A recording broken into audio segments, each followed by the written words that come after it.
A local man was surprised when Uncle Sam came calling asking him to pay a debt. That's because the debt was more than 40 years old and the money wasn't even paid to him.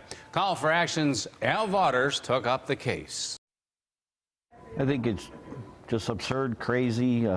Michael Fafara trying to understand why the government is trying to make him pay back a debt his mother owed more than 40 years after she died. You're guilty until you prove yourself innocent, and I don't think I'm guilty of anything except losing my parents at a young age.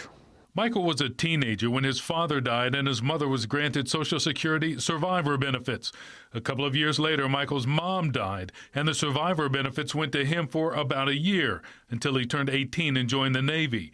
The government discovered Mike's mother had received too much from Social Security and made him pay it back in monthly installments until he stopped receiving the benefits 40 years ago.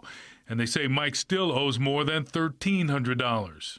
I thought Social Security benefits were there to help people when their parents pass away like mine did, and instead of helping me, now it's coming back to haunt me or be a nightmare. It's very common. Kenmore attorney Richard Abbott told us the government does make mistakes with benefits, and when it does, someone in the household has to pay. I've seen where the government has waited years and years to collect an overpayment, but 45 years has to be a world record of ineffectiveness. But Abbott says Mike can ask for a waiver and eventually get his day in front of a judge.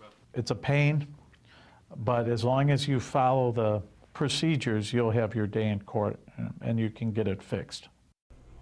Well, it might seem absurd the government is going after Michael 40 years after his mom was overpaid. Mike is optimistic. Richard Abbott says the best thing anyone can do if this happens is fill out the paperwork, because in this case, the government has to find those 40-year-old documents to prove Mike still owes the money. Al Waters, News 4 at 6.